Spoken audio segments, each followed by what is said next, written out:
si vos voleu apuntar, heu d'avisar a recepció i només hi podrà haver la gent que s'ha matriculat en el curs. Suposo que ho enteneu, però no podem fer una ruta literària en 60 persones, és molt complicat. Per tant, la restringirem una mica en aquella gent que s'ha matriculat. I l'altre que després al final posarem un pot de paradeta de llibres perquè mos ha duit tots els seus llibres, perquè són difícils de trobar aquí i per si qualsevol vol comprar després tindreu l'oportunitat. En Vicent Llorca és doctor en Comunicació Social per la Universitat Pompeu Fabra i llicenciat en Filosofia i Lletres per la Universitat Autònoma de Barcelona. Catedràtic de Llengua i Literatura Catalanes i especialista en literatura universal i literatura i cinema, s'ha dedicat preferentment al conreu literari de la poesia, de l'assaig i de la novel·la. Com a poeta és autor d'una dotzena de llibres, la majoria dels quals la majoria de les obres han estat reunides a les places d'Ulisses, Poesia Reunida, d'entre 1984 i 2009, i el 2014 ha donat a conèixer un nou poemari titulat Calendari d'instints, que és inèdit encara. No és inèdit, ja està donat a conèixer.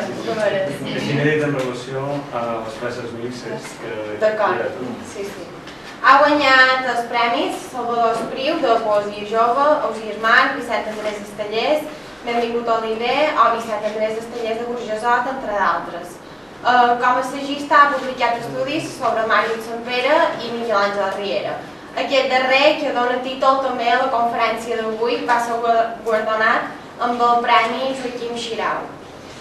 En el camp de la prosa creativa, per si no bastava, és autor de l'obra narrativa En essència de l'Àngel, que ens ha duit avui, i d'un retrat de Catalunya a partir d'una selecció de les places en el llibre il·lustrat Places de Catalunya, amb fotografies de Dominora. El 2011 ha debutat com a novel·lista en Tot el soro del món, editat per Columna, i ha publicat articles d'opinió i textos de crítica literària en diaris i revistes, ha participat en programes radiofònics de cultura i ha fet en general de gestor cultural.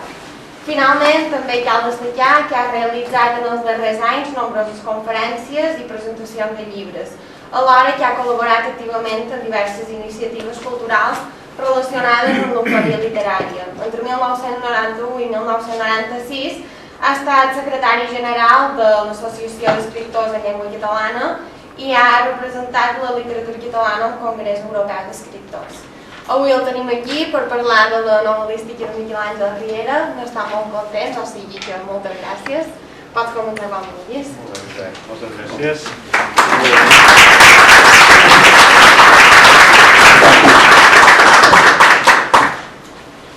Bé, bona tarda.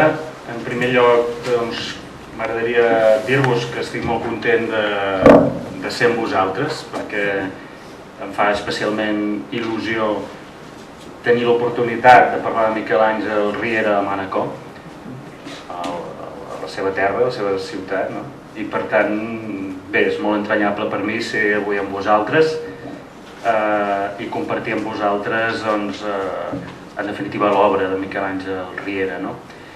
Vull també aprofitar per felicitar l'Escola Municipal de Mallorquí per la iniciativa, que a més he vist que recentment ha rebut un guardó, el Premi Ramon Llull, per tant, per la seva trajectòria, me n'alegro molt, i especialment a l'Elisabet, la coordinadora del cicle, el seu entusiasme, i bé, gràcies a tots per ser avui, aquest vespre de divendres, en aquest acte. Bé, la primera cosa que us volia dir és que teniu la sort, sobretot els que sou de Manacor, de tenir un escriptor com el Miquel Àngel Riera, perquè jo crec fermament que és un dels millors escriptors de les lletres catalanes contemporànies. Per tant, ho dic així de rotund i així de clar. Intentaré una mica argumentar-ho a la conferència d'avui. Intentaré que no siguin unes paraules buides i que queda molt bé i més a Manacor i això i tot això. No, intentaré argumentar-ho. Jo, de fet, el Miquel Àngel Riera el vaig conèixer arran d'una entrevista que li vaig fer per un número especial de Lletra de Canvi, una revista que després va deixar aparèixer, però que en el seu moment va ser molt important per la feina que va fer. I de seguida vam establir una gran amistat humana, literària, que va fer que en aquells moments que jo estava acabant el projecte sobre Màrius Sampere, un poeta que finalment hem pogut recuperar les lletres catalanes en tota la seva dimensió, també un gran escriptor, han acabat l'assaig que li vaig dedicar a Màrius Sampere, em vaig decidir tirar endavant una investigació sobre l'obra de Miquel Àngel Riera.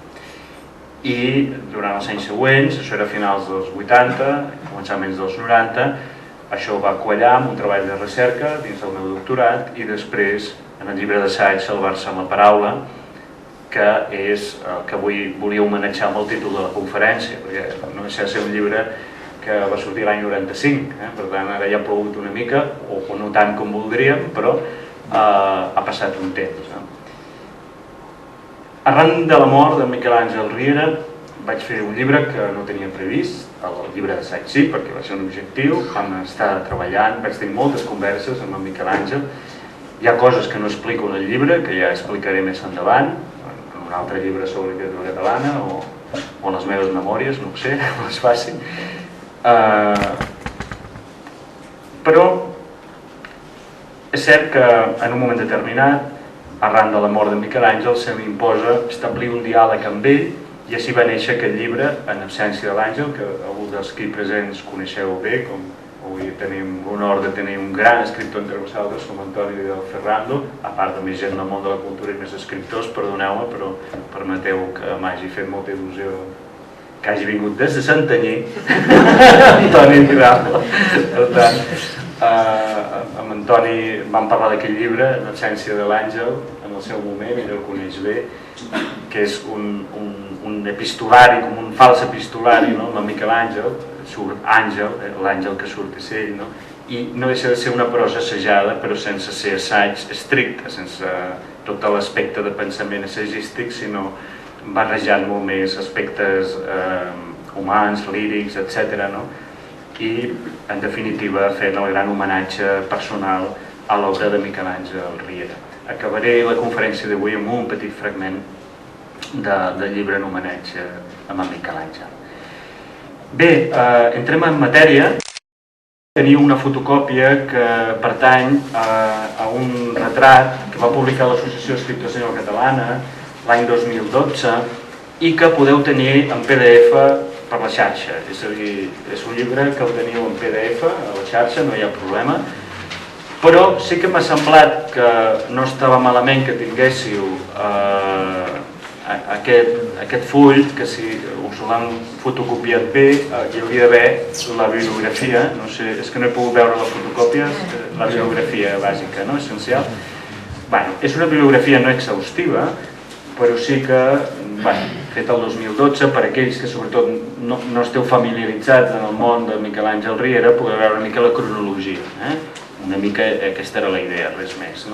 Després sí que teniu alguns articles allà, en aquest PDF, que podeu llegir ràpidament i començar a aprofundir en aspectes de l'obra de Miquel Àngel.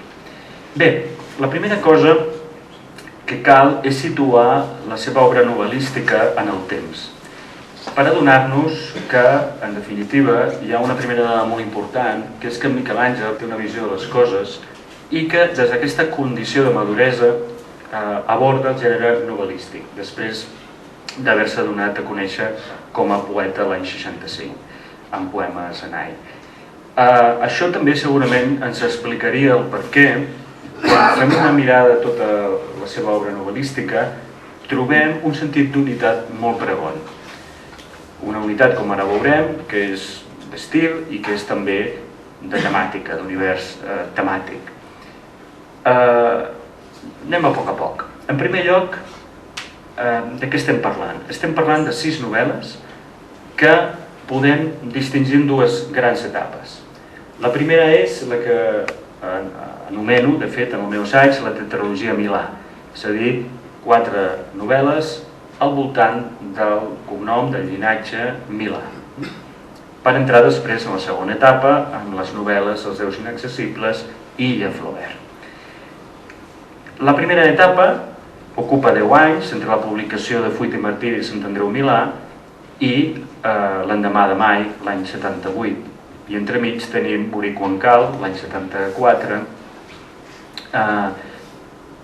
Perdó, m'he equivocat. Tindríem Fuita i Martiri de Sant Andreu Milà en primer lloc, després Morir quan cal, l'any 74, l'endemà de mai, el 78, i l'any 83, Panorama Andona, amb el qual tanquem la tetralogia. Per què parlem d'un bloc compacte? Què és el que fa que puguem veure aquestes 4 obres de manera conjunta? Gràcies a uns elements cohesionadors. En primer lloc, la temàtica. Trobem en joc el que podríem anomenar, d'una manera sintètica, la novel·la de la condició humana, l'observació minuciosa del destí d'uns personatges davant les diferents dificultats que tenen per conviure, tant amb el seu entorn familiar com amb el seu entorn social. I això en una societat, la pagesia mallorquina, amb una geografia única que identifiquem amb l'interior de Mallorca i que d'una manera molt laboriosa i molt conscient Miquel Àngel va marcant de manera que mitifica espais concrets, com són el Pedregà, Salmonia i la Villanova. Serien 3 espais emblemàtics al voltant del qual giren aquestes novel·les. I una situació històrica que, tot i que en la primera novel·la no hi és, sí que acaba sent l'eix vertebrador, i entenc que la primera és la que obre, la que fa esclatar el món a l'entorn d'Andreu Milà, que és la Guerra Civil a Mallorca. Això és una dada molt important, perquè no deixa de ser una aportació de Miquel Àngel molt interessant al drama humà interior, més sentit, de l'horror de la guerra, viscut amb aquests condicionants que us estic explicant, i que per tant molts de vosaltres podeu arribar, diguem-ne, a identificar d'una manera molt clara, i els que no ho hem viscut des d'aquesta geografia també, diguem-ne, per comparació amb altres realitats on aquest drama de la Guerra Civil es va plasmar. Aquesta tetralogia té una primera fase a l'entorn de Fuita i Martiri de Sant Andreu Milà i Morir quan cal, que és aquest primer esclat de la primera novel·la, que acaba donant-nos l'obertura a la tetralogia, que queda molt ben fonamentada a Morir quan cal. Morir quan cal ja és una novel·la que en el moment d'aparèixer ho fa amb un premi important com és el Premi Sant Jordi. Per tant, ja comencem a veure també un reconeixement important de l'obra novel·lística. El sistema se n'adona de la importància del que està fent Miquel Àngel Riera des de Manacor.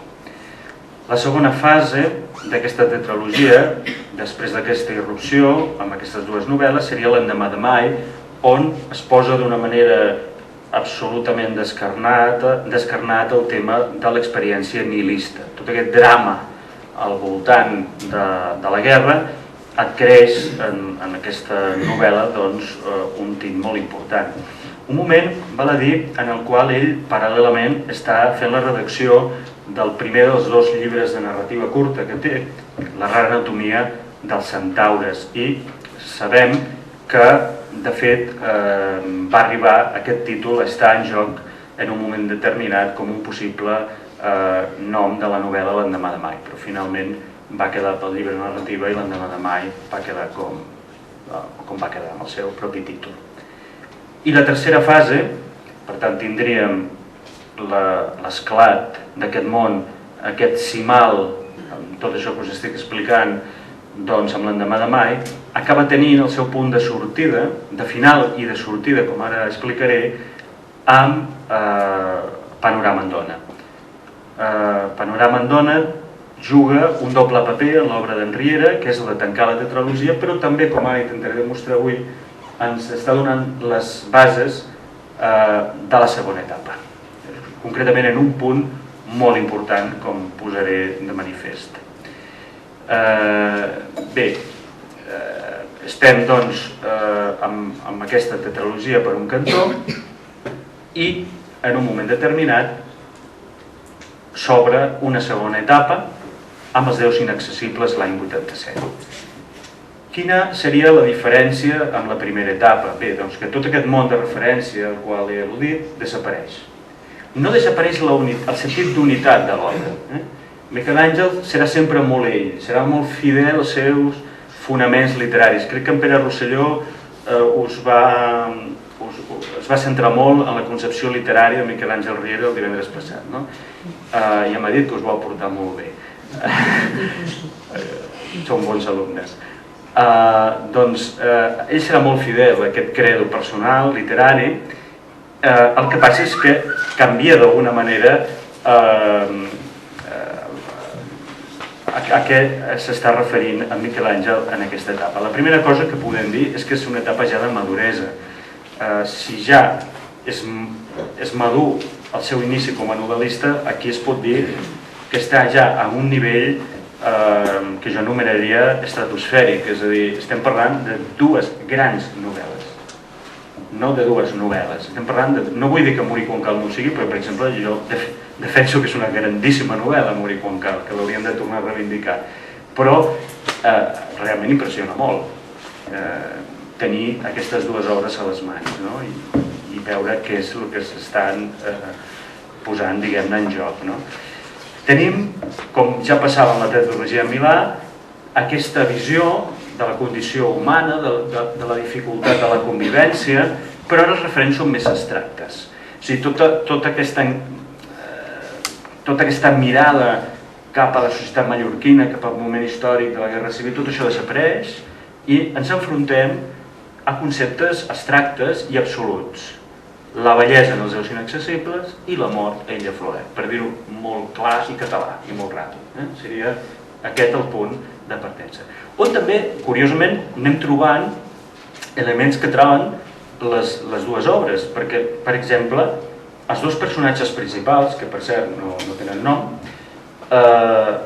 comparteixen la fase de ser investigadors literaris. Els dos van darrere la pista de poetes apòcrifs, envoltats d'un cert aire de misteri, relacionats amb la llatinitat i la italianitat. Per exemple, en el cas dels déus inaccessibles, el protagonista és un expert en un clàssic llatí anomenat Domici Mars. En el cas del protagonista d'Illaflor, és especialista en un autor toscà incardinat dins el moviment de l'humanisme medieval anomenat Gervasius. Bé, ja veieu com realment elabora amb una gran subtilesa tots aquests elements en Miquel Àngel. No se li escapa res. Està milimetrant quan fa una nova obra què és el que ha fet a l'anterior. I en tot cas no se situa d'una manera frívola, al contrari. Va buscant aquesta coherència interior, com podeu veure en aquest exemple que us acabo de posar. I un element que aprofundirem avui, que és el que podem anomenar la recerca voluptuosa.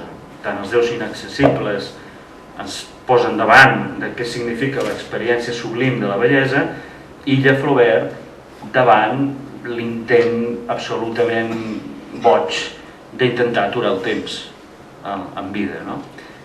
I per tant, intentant una eternitat a la Terra, que evidentment ja ràpidament podem veure que està condemnada al fracàs, o no, com ara intentarem també demostrar.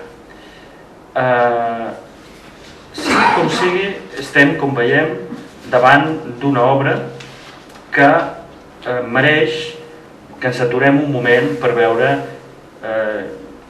quin és el seu univers formal i quin és el seu univers temàtic. Començarem pel formal i destacaré 5 grans trets. El primer, que no l'aprofundiré molt avui perquè tampoc tinc temps i tampoc vull atabalar-vos massa, però sí que m'agradaria poder fer un traç precís, és el caràcter poètic de les seves novel·les. En Miquel Àngel Riera va ser poeta i ho va ser també quan va escriure novel·la. El que passa és que això no és un demèrit. Va arribar un moment en què semblava que si un poeta feia una novel·la se li podia acusar de poetitzar la novel·la. Bé, això no és així. La novel·la no deixa de tenir un component poètic elevadíssim. Una altra cosa és que sigui un discurs, un gènere que té altres altres maneres de plasmar-se, però la consciència poètica hi ha de ser. És més, jo estic convençut que els grans novel·listes són grans poetes des d'aquesta perspectiva. I el cas és que en els darrers anys alguns escriptors nord-americans de referència he vist en entrevistes i tal que s'hi han referit en la seva obra de maduresa a aquesta importància de la poesia en el fet narratiu. Per tant, jo reivindicaré aquest caràcter poètic de les seves novel·les, perquè no és un demèrit, al contrari, és un element que amb ell li dona d'un cantó una gran seguretat a l'hora d'escriure novel·la i d'un altre es crea un passadís fantàstic d'estudiar entre la poesia i la novel·la. O sigui, això que acabo de fer, de comparar els dos protagonistes de les dues últimes novel·les, doncs ho podríem anar fent en versos concrets i elements de les seves novel·les. Avui no ho podrem fer, però que això es produeix. De manera molt sintètica us destacaria tres aspectes. Un seria la bellesa de la frase. Miquel Àngel Riera pertany a aquesta casta d'escriptors que gràcies a ells el llenguatge és més vell. I a mi m'agraden molt aquests escriptors, que quan els llegeixo em desborden, em fan veure el llenguatge d'una manera diferent. Ell ho tenia, això, perquè tenia un gran domini més de l'idioma. A més, amb una capacitat de creació d'imatges plàstiques tremendes. Jo com més penso en l'obra de Miquel Àngel, i això podria ser motiu d'un nou article, penso més en termes pictòrics, la capacitat de fer com una pinacoteca a través de la novel·la, amb escenes que estan allà i que són perfectes, són magnífiques, i que lliguen amb el tercer aspecte que us vull destacar, que és el concepte de paràbola. Jo crec que ell, una cosa que aprèn molt de la poesia és l'al·legoria, i se centra en la paràbola com a forma, diguem-ne, d'origen bíblic, per traslladar-la no només a la poesia, que fins i tot arriba a posar en un dels seus títols la paraula paràbola, sinó també les novel·les, perquè acaben sent parabòliques, d'una manera, crec que bastant clara i evident. I crec que amb això ell està creant una coherència entre els seus títols poètics i la seva novel·lística que encara és, quan sigueu molt lectors de Miquel Àngel Riera, encara podeu exercitar, diguem-ne, aquesta dimensió de gaudir d'aquest acoblament perfecte que jo anomeno així poèticament també com les mans de Nai, aquesta paraula Nai que a ell tant li agradava, la mar en gallec, i que és el títol del seu primer poemari, i que acaben sent també identificatives dels seus versos com aquestes mans que acaben, diguem-ne, agafant-ho tot. Per tant, tenim el component poètic. Tenim una novel·la psicològica, una paraula molt de moda. Aneu pel món dient que feu novel·la psicològica i us asseguro que els editors aniran darrere vostra d'una manera total i absoluta. Bé, sigui com sigui, és així. I per tant, ell, de manera jo crec que molt conscient, treballa la tradició de la novel·la psicològica europea, assumint d'una manera molt sincrètica molts mestres, des de Dostoievski, Tolstoi, Brock, Musil, Lampedusa, Sartre, Bassani, etc. Avui em centraré només en alguns noms per no atabalar-vos i que veieu com ell acaba fent seu sobretot algun nom de la literatura europea en la seva obra. En definitiva, va seleccionant de la tradició allò que ell considera que li va bé en la seva concepció humanística de la novel·la i per tant amb allò que posa de relleu la paraula com a gran agent humanitzador i per tant aquest és una miqueta el seu sedàs de cara a la tradició. Quan parlem de novel·la psicològica podem aprofundir i veure alguns aspectes distintius de la seva manera d'entendre-la. En primer lloc, jo destacaria l'acció mental. És un gran mestre de fer accions a partir del procés de la ment. Per tant, no a partir de l'acció física del cos, n'hi ha però poqueta, sinó sobretot les poques coses que passen des del punt de vista de fets, com tenen un univers en expansió. I això és prodigiós i és molt difícil de fer.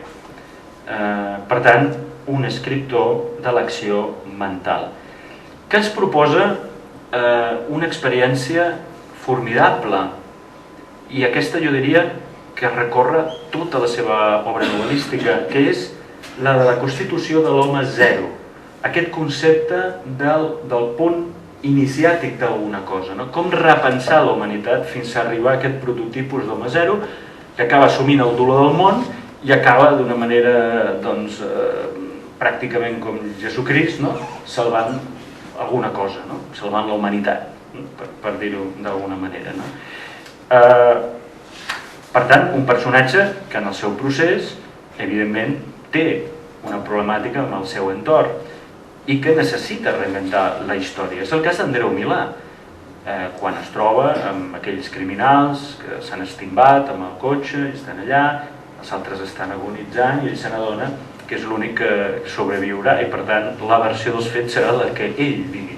Per tant, els pot condemnar o es pot condemnar, pot triar, no? Una situació molt del Miquel Àngel Riera, aquestes situacions d'immobilitat física i de mobilitat mental, això que us deia ara, no? Fixeu-vos que diu l'Andreu Milà, diu: salvar-se és exactament perllongar el ressò d'un ésser humà entre els humans més enllà de la mort. I afegeix: tot depèn de mi, la seva salvació o la seva condemnació. Això em fa sentir poderós com mai i em dóna calfreds. La prolongació de la vida d'un ésser humà en la meva paraula, en el que jo pugui comptar i dir. Fantàstic, no? Com ens porta, diguem-ne, aquest terreny entre la ment i la paraula, no? Amb un personatge, en principi, poc culte, no? Com és el cas de l'Andreu Milà. I això ens porta, per aconseguir-ho, a una altra qualitat de la seva obra, que és com en Miquel Àngel es fixa en els detalls del comportament humà. Al llarg de la seva obra podem trobar moltíssims elements que comporten aquesta visió de les actituds humanes i dels nostres comportaments a partir, de vegades, de petits detalls, no? De detalls que poden semblar ínfims, però que darrere d'ells, i això Miquel Àngel ho sap investigar molt bé, hi ha un gran món interior, no? Per què fem el que fem? O per què decidim el que decidim? Això són preguntes molt adients quan ens acostem a entendre la novel·la psicològica de Miquel Àngel Riera, no? Sempre, però, trobarem un arquetipus a la seva obra, que és el procés que va des de la formació dels raonaments i els sentiments fins a l'extraversió d'ambdós en forma de decisió i d'acció. Per tant, aquest raonament i aquest sentiment interior que acaba projectant-se en la realitat, no? I que ho fa a través de decisions. Per exemple, quan Naviela pren la decisió de la no venjança i de refundar el món, però darrere hi ha tota la novel·la que ens explica com arriba a aquest punt. És fantàstic, no? És l'acció mental de la qual jo us parlava, no? Dins aquest treball psicològic de les novel·les de Miquel Àngel Riera trobem elements realment molt sobresortins i de vegades sorprenents.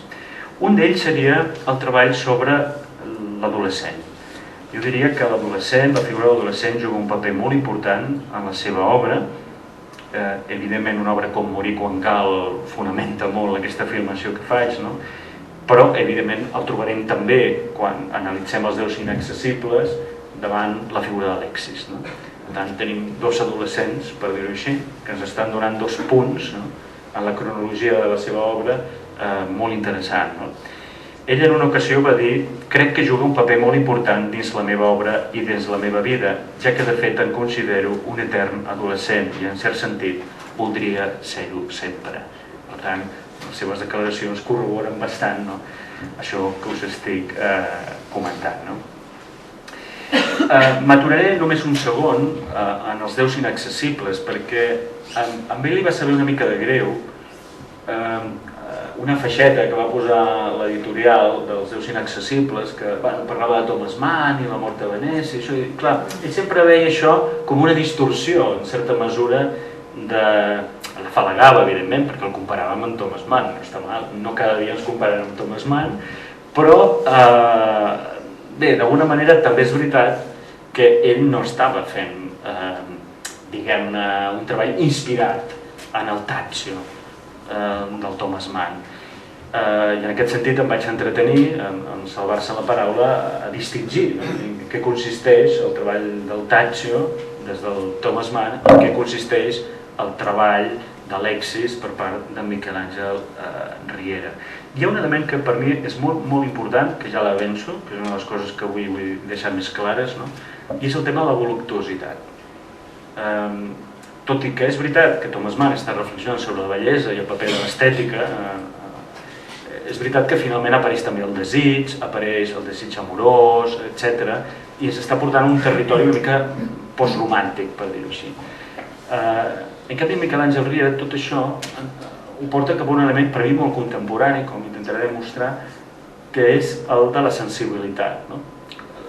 Quin paper juga la sensibilitat a les nostres vides i com això pot ser en un moment determinat una experiència definitiva a través de la voluptuositat. Per mi, el seu adolescent, l'Alexis, és sobretot això, és una sublimació d'un món sensitiu molt potent que arriba a ser voluptuós. I que en Thomas Mann hi és en moments, però en d'altres va cap a un món d'idees molt potents, però que no són ben bé les mateixes, per tant convé una mica separar-les. Perquè veieu un exemple del que fa un gran escriptor.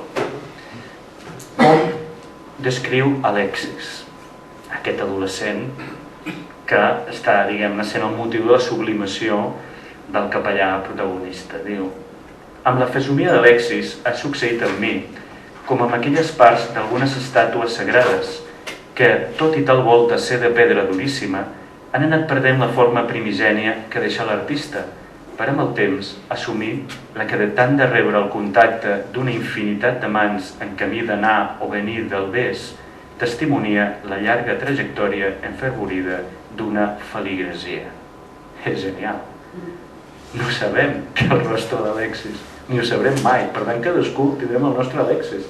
Ell ens diu que recorda com aquestes estàtues de tants els feligresos, de tants petons, es van arrodonint i es van prenent les formes. Clar, aquí no és ben bé l'adolescent del Thomas Mann, és una altra cosa.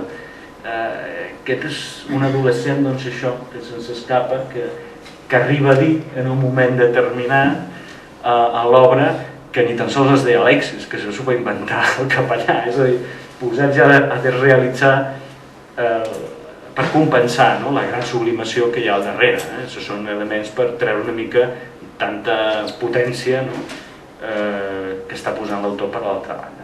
Bé, m'agrada posar-vos aquest exemple perquè veieu com de vegades una gran descripció és això, és saber no fugir, perquè la paraula no seria fugir, seria donar aquest cop d'efecte.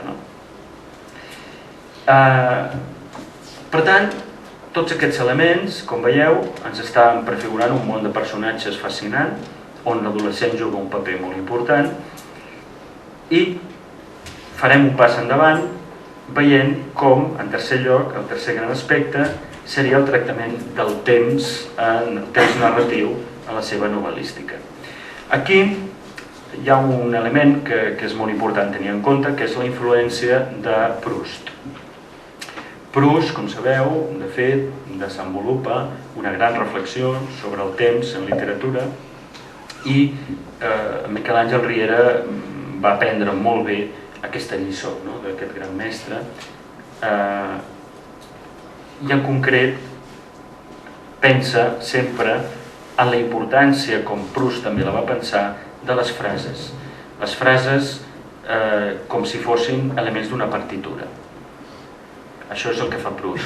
Proust va jugant amb frases que en la ment del lector acaben penetrant en el teu flux de lector, i són com la música, amb els lemes, amb les frases musicals que acaben fent els retorns i els no retorns i els trencaments i tot això. Els que sabeu música sabeu perfectament el que estic dient. I que Miquel Àngel també ho fa. També té aquesta consciència, sobretot perquè vol treballar molt la frase. I, com a Proust, farà també frases llargues, obrirà de vegades períodes, com acabeu de veure, no? Aquest període em sembla que no hi havia cap punt, l'he llegit tot el paràgraf d'una tirada, no? Bé, tot aquest estil més proustià, no? Que està assumint aquest temps en el temps de la novel·la, no? I que en Proust parla de les petites frases musicals, i en concret és molt cèlebre la de Swann, concretament la petita frase musical de Brintell, del músic Brintell, per donar-vos la referència concreta, no?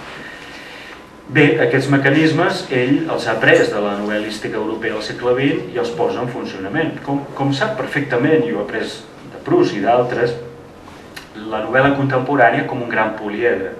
És a dir, no hi ha només una perspectiva de les coses. Clar, i un home tan sofisticat com ell difícilment ens donarà una visió única de la realitat. Per què? Perquè la veritat és complexa. I a ell li interessa molt com a novel·lista, d'una banda, que els seus personatges afirmin la seva veritat, no? Però que acte seguit la veiem contrastada. I això ho veiem molt bé a través del punt de vista narratiu. Fixeu-vos. Ell, podríem obrir dos blocs aquí, les novel·les en tercera persona, que estan amb un narrador separat, omniscient, separat del que està narrant, que serien l'Endemà de Mai i Illa Flaubert. Aquí hi ha... Una altra cosa és la focalització al punt de vista, però com a narrador aquí hi ha distància. De l'altre bloc, que serien la resta de novel·les. Però atenció, aquí hauríem de fer també una distinció.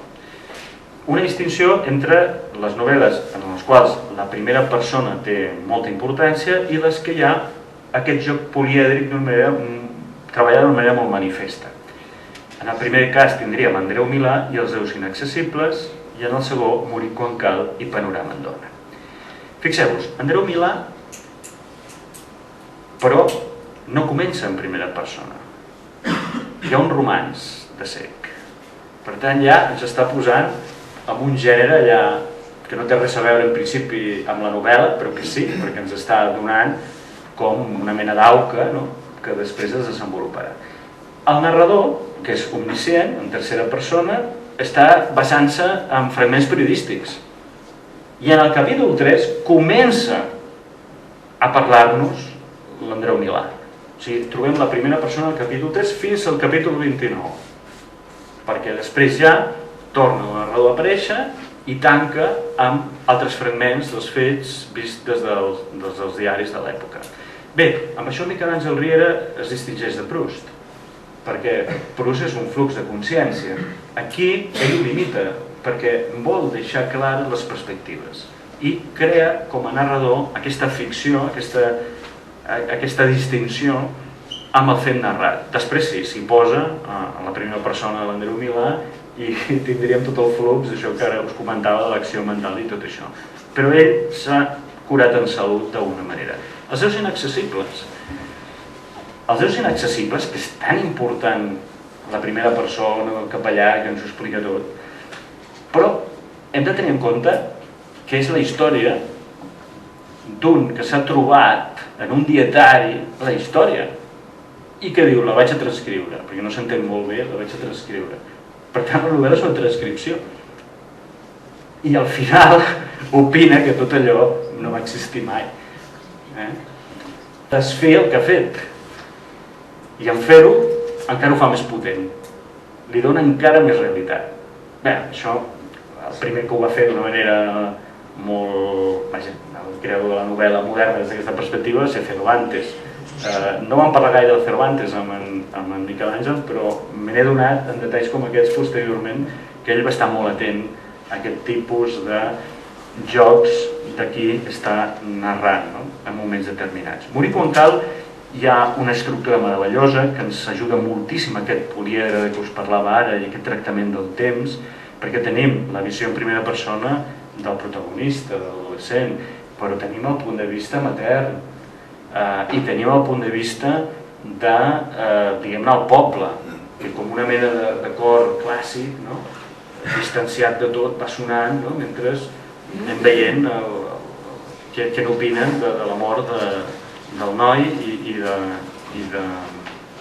de la seva sepultura. A Panorama en Dona també tenim un cert políedre, en el sentit que en aquest cas no seria el políedre, sinó que seria un flux alternant primera i tercera persona, aconseguint també un efecte molt semblant al que ara us comentava. Bé, per tant ja veieu com quan ell tria la persona narrativa, el punt de vista narratiu, ho pensa molt, perquè se l'està jugant. És que tot se li desfà si s'equivoca. Per tant, aquesta primera persona, que en el fons és el que ell vol fer, la dota, diguem-ne, d'aquests elements distanciadors que us he comentat.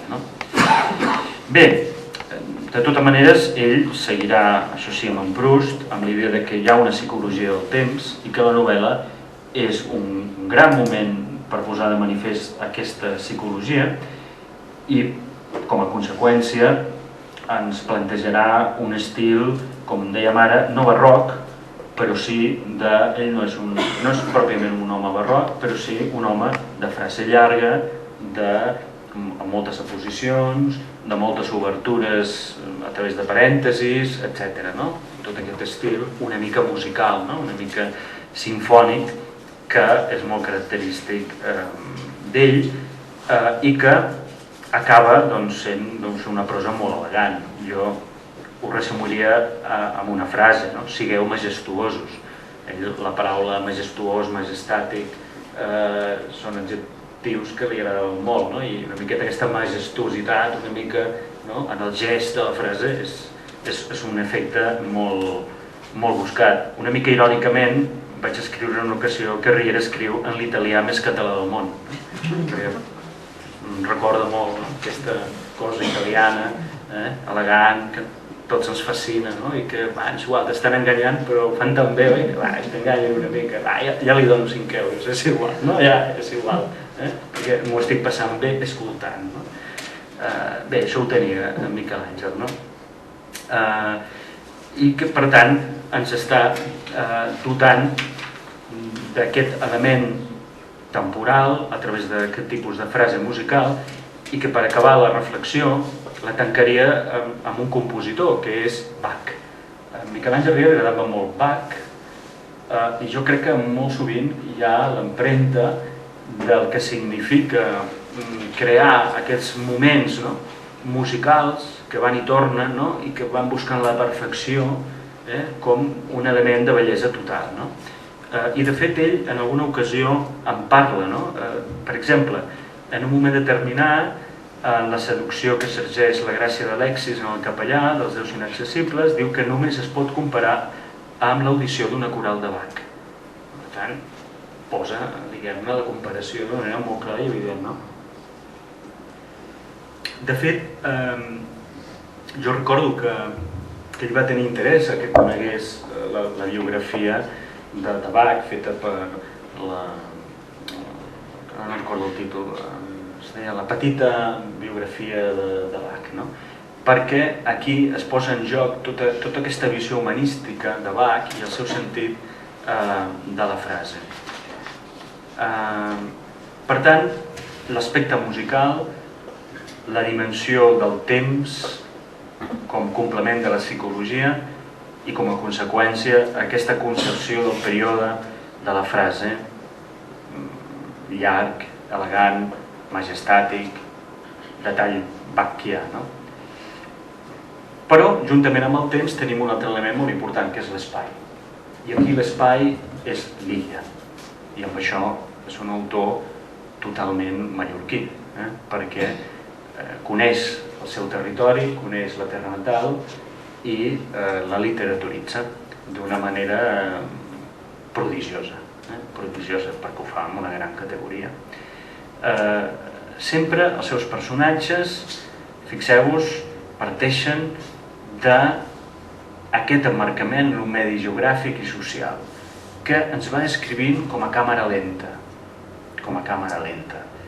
per establir després una simbologia i uns elements de significats entre personatge i paisatge. Per exemple, el cas de Naviela i Panorama en Dona. És molt clar, ella està inserida en la Vinya Nova i és la Vinya Nova l'espai que tanca el cicle que parlàvem abans de la tetralogia Milà, però és l'espai on ella, a través de sentir-se lliure, i lliure a través dels sentits i de la seva voluptuositat, del seu eros, de la seva sexualitat, acaba agafant el paisatge com un element, en certa mesura, que redimeix els pecats del poble, que en aquest cas seria Manacor, seria la jefatura, seria la ciutat, entesa en negatiu, per començar una nova vida, una nova etapa, que fixeu-vos, lliga molt bé amb la voluptuositat de què parlava després amb els déus inaccessibles.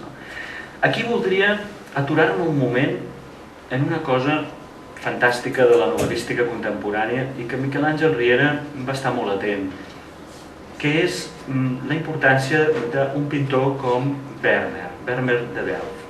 Vermeer de Delft va ser un autor, un pintor, que de fet va ser descobert contemporàniament en el segle XIX gràcies a un crític, Théophile Gautier, que el va posar de moda a través d'un article i posteriorment a través d'una exposició. Això va arribar a Marcel Proust, que, absolutament fascinat per Vermeer de Delft, el va incorporar en la seva recerca.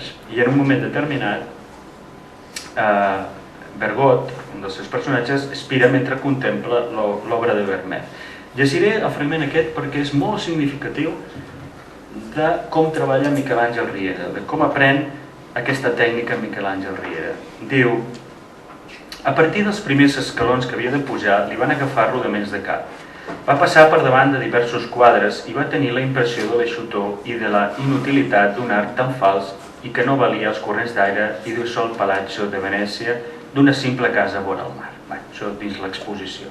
Però, finalment, va ésser davant el Vermeer que recordava més brillant, més diferent de tot el que coneixia, però on, gràcies a l'article del crític, hi va notar per primera vegada uns petits personatges en blau, que l'arena era de color de rosa i, finalment, la preciosa matèria del petitíssim pany de paret groc.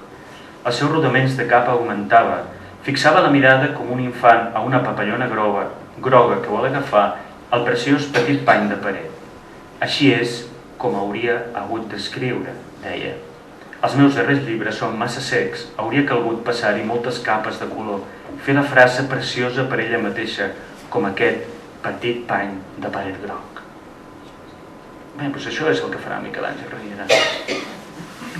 No vol una literatura seca, no vol una literatura sense color, vol que la frase sigui preciosa per ella mateixa, perquè vol arribar a observar aquests detalls de l'ànima i aquests detalls del paisatge i també de la seva illa. Per tant, ho tenia molt ben après en Miquel Àngel, en aquest cas de Proust.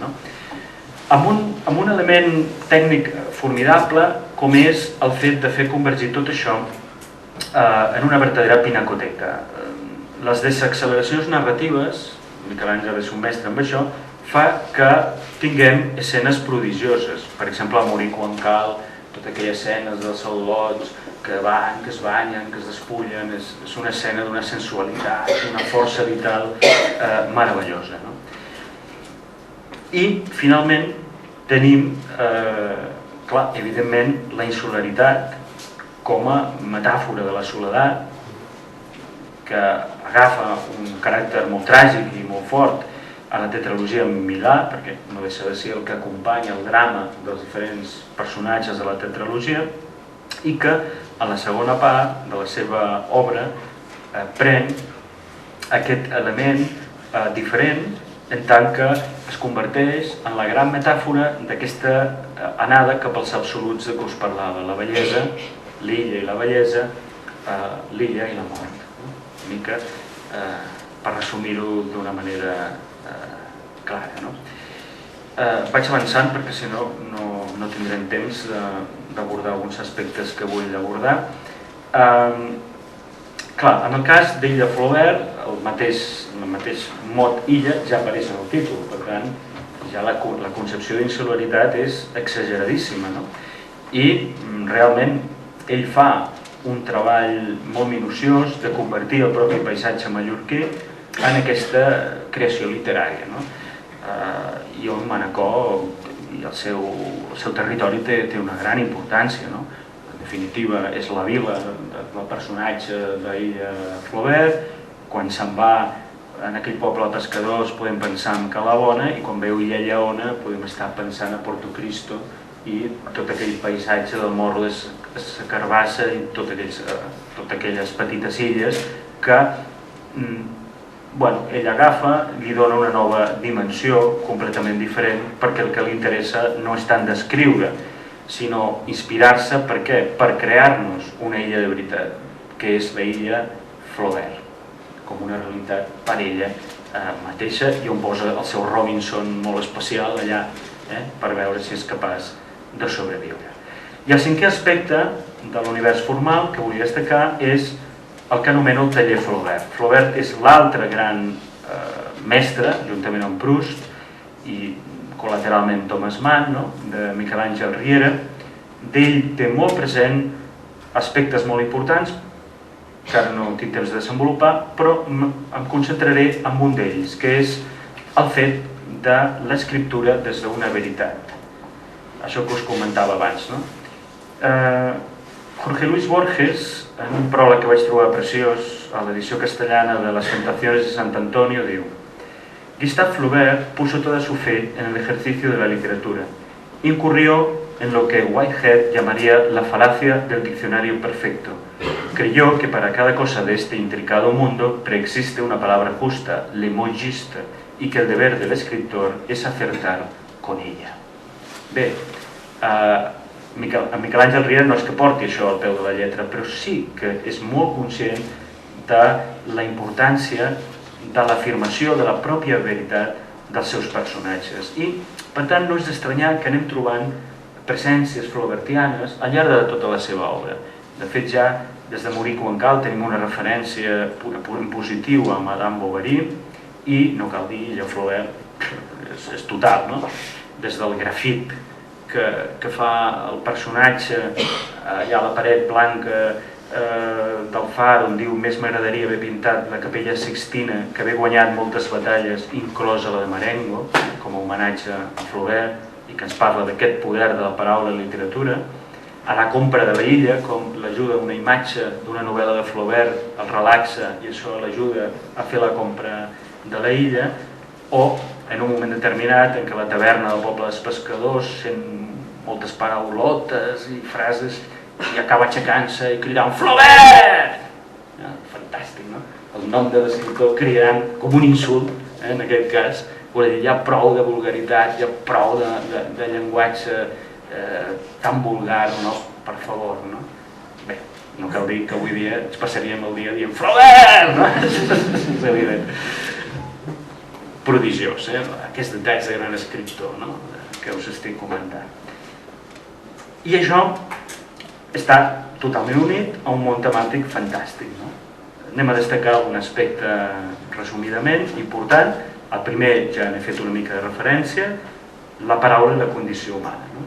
La paraula deixa de ser una mica com el foc de Prometeu, no? Robem els déus aquesta paraula que ens ajuda a viure, no? I que fa que tots els seus personatges, en aquest sentit, tinguin un element prometeic, no? Tots podem anar trobant similituds en aquest sentit, no? Per exemple, Andreu Milà, no? Quan diu una paraula ara, una paraula és l'esperança, sí, una paraula humana em podria salvar. Aquesta és la frase que em va inspirar al salvar-se en la paraula, perquè, clar, és fantàstic, no es pot resumir millor, i ja ho diu al principi de tot en la seva primera novel·la. La història com a conflicte de convivència, no? Aquesta idea tan rieriana que el gran problema de la humanitat és que no sabem com viure. Bé, també és veritat que no sabem com viure, però sabem com viure. Podríem fer el joc de paraules. Per tant, això ho veiem cada dia que és així, no? Quan obrim el telenotícies i veiem tot el que ens envolta, no? En aquest sentit, ell desenvolupa metàfores de vegades animalístiques molt interessants, com per exemple l'home llop, no? I d'altres en la seva obra, no? I posa un tema molt important sobre la taula, que és el suïcidi com a afirmació. Maurice Wancal és en aquest sentit escruixidor. Morir quan cal, amb la seva doble vessant. Morir quan cal perquè protesta, per tant, escolta, això és una merda, fora, jo no ho accepto, però alhora d'estar pel fet que s'ha de morir quan cal. Per tant, sempre aquest Miquel Àngel subtil, de no donar lectura simple, sinó d'aquesta complexitat, que és la complexitat de la vida mateixa. Aquella famosa frase, vaig fer allò que em calia fer. Realment no la pots oblidar mai més, aquesta frase. O Aïda Flaubert, evidentment, l'altre gran suïcida per la literatura, en aquest cas. El protagonista que fracassa perquè veu que no pot ser el perfecte home zero que vol ser, i en el seu intent de que no s'acosti la mort, a la seva illa se li acosta la mort i per tant decideix anar-se'n nedant mar enllà. Fantàstic final, per cert. Per tant, tenim tot aquest element molt important de la condició humana, però després tenim també un altre element que per mi és molt original, en Miquel Àngel Riera, i és una de les grans aportacions seves, que és el de la voluptuositat del ser, i que lliga molt bé amb autors. Abans he parlat de Proust i de Flaubert, ara parlaria de Marguerite Yourcenar, per exemple, o d'André Gide, que són escriptors que han parlat en el segle XX sobre el cos, la importància del cos,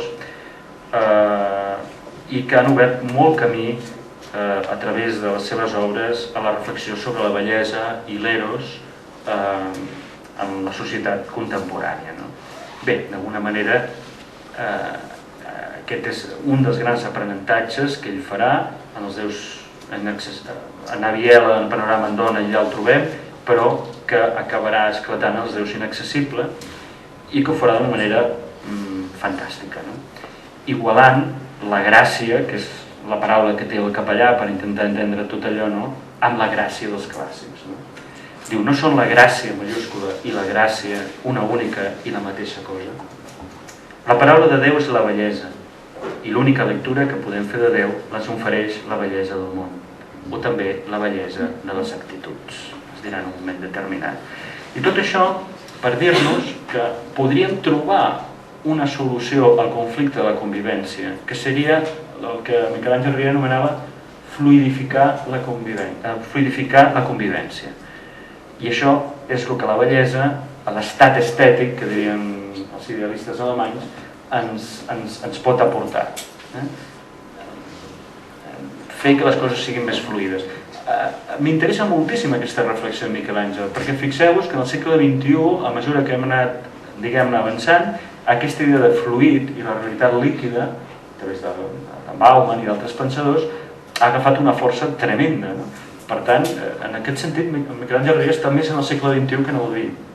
Està més com un autor del XX, però que està ja obrint camí cap al XXI, que no pas mirant, perquè hi ha escriptors que estan en el XX i mirant el XIX, a finals del segle XX. Ell està en el XX, com he intentat demostrar, però en aquest aspecte ja ens està avançant cap al XXI. Diu, ha d'existir la silenciosa assumpció d'unes idees que en una acció inversa a l'anihiladora del temps hagi acabat per convertir-se en una manera social d'existir i de conviure. Carai, quina frase, per reflexionar tot el cicle, si volem. Déu-n'hi-do. Bueno, jo aquí us la deixo. Li vaig veure un altre gest tan bé, tant el resultat de segles d'avançar l'ésser humà cap a la pura essència de la gràcia. Fantàstic, no? Aquesta frase en què mira Alexis, no? I és la humanitat que se supera ella mateixa, no? Gràcies a aquest projecte de la bellesa i, per tant, el seu gran lema, no? Sigueu voluptuosos, no? La voluptuositat entra per la porta gran a la literatura catalana amb l'obra de Miquel Àngel Riera.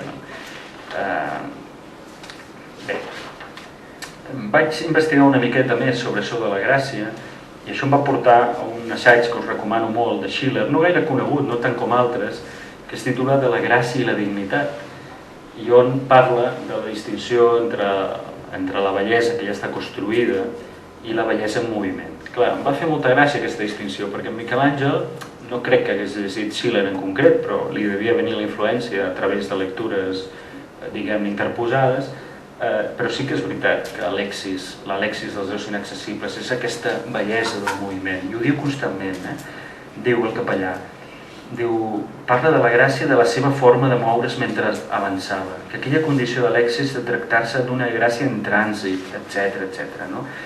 I, finalment, Schiller parla de l'estat ètic en el qual aquesta bellesa arriba a la dignitat, que seria l'ideal humà, arribar ja a la dignitat plena. Però, clar, diu, això és un ideal, és inassolible, clar, són els déus inaccessibles. Això seria arribar a l'ideal d'humanitat, hem fluidificat la convivència, arribem a través de la bellesa a un estadi superior i tal, però és una quimera, es desfà, per tant, el Déu és inaccessible. Bé, el quart aspecte del seu univers temàtic important és la mort, i està molt relacionat amb el temps. L'endemà de mai ja ens dona les claus de com s'estructura la reflexió del temps, però curiosament ja a la seva primera novel·la, Andreu Milà, tenim el mecanisme clau que després farà servir en l'última, quan intenta aturar el temps el seu personatge a l'illa Flaubert, i és, com diu ell, polvoritzar el temps, fer de la seva continuïtat una successió de durades tan curtes que ells no càpiguen dins cadascun d'elles. Això ho diu ja Andreu Milà, com intenta psicològicament fer front al dolor, trencar el decurs temporal. Després ell, de Flaubert, això ho posarà en marxa, en tota la seva grandària. Bé, hi ha un aspecte meravellós a reflexionar sobre aquesta illa que ell s'inventa, aquesta illa Flaubert, que és que allà no mor ningú. I mentre no mor ningú, el personatge creu que podrà fer la seva gran obra, que és aturar el temps, però arribarà un mort. I al moment que arriba el mort, aquella illa, com les illes sagrades de Delos, no sé si us en recordeu de Delos, que a l'antiguitat clàssica la van purificar un parell de vegades i ja no es podia morir, i ho vaig trobar meravellós per explicar què és el que està fent Miquel Àngel Riera amb aquesta illa Flaubert, perquè és ben bé això, és una illa purificada, allà està com prohibit morir, fins que arriba un mort, i llavors s'ha acabat tot. No us explico més coses tampoc perquè disfruteu de la lectura, i acaba doncs el personatge endinsant-se mar enllà, com ha dit en Mas. Per acabar, reflexionant, com deia al principi de la meva petita conferència, sobre la importància de la paraula i la salvació.